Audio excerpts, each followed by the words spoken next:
Sabe esses 10 mil reais que eu gastei no meu PC? Tem muita gente achando que eu joguei dinheiro fora, cara. Mas é a real, eu posso ter sido um dos últimos que consegui montar um setup desses. Lógico, sem ter que vender um rim pra isso, né? Enquanto você tá aqui me ouvindo, tá rolando um sequestro silencioso dentro das fábricas. A sua próxima placa de vídeo, o SSD do seu celular e até o chip de televisão que eu também uso pra ver novela, cara. Tá tudo sendo rifado agora. E não é por causa de uma guerra, nem do navio aleatório entalado lá no canal do Panamá. É porque o hardware no mundo agora tem um novo dono. Hoje, as empresas de IA fecham contratos bilionários e compram lotes inteiros de GPU e memória antes mesmo delas sonharem chegarem no varejo. E a sede dele, o planeta simplesmente não consegue saciar. E o motivo, irmão, pra toda essa palhaçada é simples.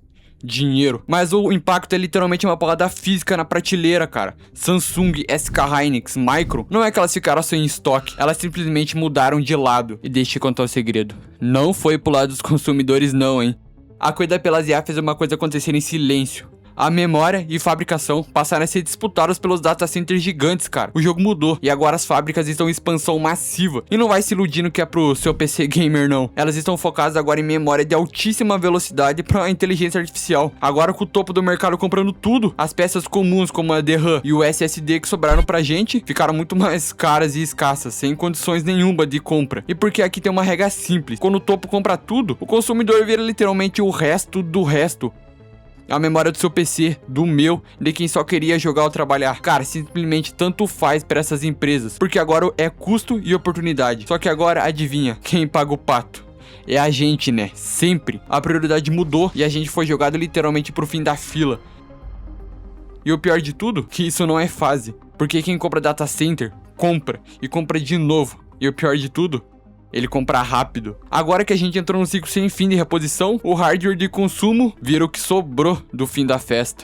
Isso chega no seu bolso, e o pior, sem aviso prévio nenhum. Se o silício encarece lá em cima, tudo que tem chip encarece aqui embaixo também. Memória, SSD, placa de vídeo, tudo ao mesmo tempo. E o pior, não é por causa de uma crise, nem de uma guerra mundial, é simplesmente escolha. E o mercado sabe muito bem disso. Porque os relatórios da TrendForce já mostram altas de até 2 dígitos. Porque as fábricas simplesmente redirecionaram toda a sua produção para IA. Mas o pior de tudo isso não é nem o preço, é o downgrade silencioso. Porque para manter o produto acessível, entre muitas aspas, as marcas cortam peças, reduzem barramento e empurram para você uma versão capada do mesmo produto. Você paga preço cheio do 2026, eleva um hardware que é a sobra da sobra. Olha o que acontece com as placas de vídeo. Você compra uma série 60, série 70, nome novo, preço cheio, mas o barramento encolhe, a largura de banda cai e o chip vem menor do que o da geração passada. Cara, isso é um absurdo. E não é porque a tecnologia piorou, mas o chip completo já foi vendido para onde dá mais dinheiro. Data center. E isso não é uma conspiração minha, é matemática, porque o filé mignon da produção, esse já foi embora faz tempo.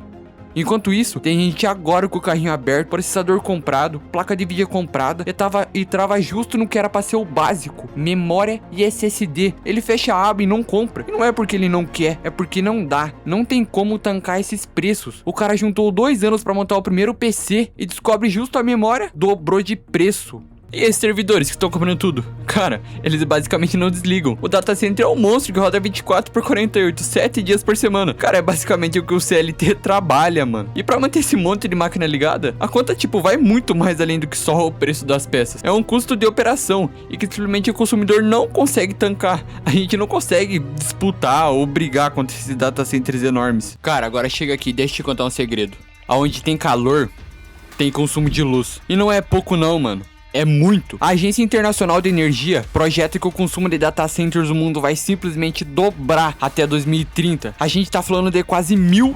terawatts-hora. Cara, você tem noção do quanto é isso? É mais que o Japão inteiro consome hoje. Simplesmente um país inteiro. Só pra sustentar a porcaria no servidor. Fazer uma busca no Google não custa quase nada. Mas perguntar para a IA custa 10 vezes mais energia por cada resposta. E aqui tá o problema real que ninguém te conta. É a carga base. A fábrica desliga no feriado, o comércio fecha à noite. Mas agora você me pergunta, e o data center? O data center, ele treina, processa, ele serve 24/48, simplesmente sem parar, sem descanso nenhum. E quando isso cresce rápido demais, A rede elétrica simplesmente não aguenta. Aí vem aquelas soluções feias e bizarras que a gente vê. Mais queima de carvão, mais gambiarra cara. E o Brasil, você se pergunta? O Brasil, ele simplesmente virou o alvo perfeito pra isso. E por quê? A nossa energia, ela é limpa, barata, mas adivinha quem que vai pagar o pato quando essa rede ficar simplesmente sobrecarregada? É você. Todo mês. Direto na sua conta de luz. Mas agora você deve estar se perguntando, mas se nem dá lucro, como que isso tudo se sustenta? Simples, teatro. O que a gente vê é um fluxo circular. A Microsoft injeta bilhões em laboratórios como o da Anthropic ou da própria OpenAI, mas não é dinheiro vivo que entra no caixa, são créditos em nuvem. Elas recebem o dinheiro e devolvem na mesma hora para os próprios servidores da Microsoft. Isso é um ecossistema fechado. E o lucro? Vale o mesmo que o peso de papel. Pura encenação. Ou até mesmo a própria Nvidia, ela também não fica fora disso. Ela também investe em ações da Anthropic para a criação de novos data centers e adivinha, a mesma precisa dos chips da própria Nvidia. Então, resumindo, o dinheiro sai, dá uma voltinha e volta com cara de lucro. Mas no fim, isso nem é lucro. E enquanto isso acontece, a conta real literalmente cresce junto. Isso não significa que a IA não resolva problemas reais. Sim, ela resolve. Mas a escala dessa corrida talvez esteja descolado do valor que ela entrega hoje. E não é só mais uma bolha de papel. É uma bolha que suga água, energia, fábrica e o pior de tudo, infraestrutura física. O custo da inovação deixou de ser só financeiro e passou a ser biológico. Eles não estão apenas gastando dinheiro, eles estão gastando o mundo.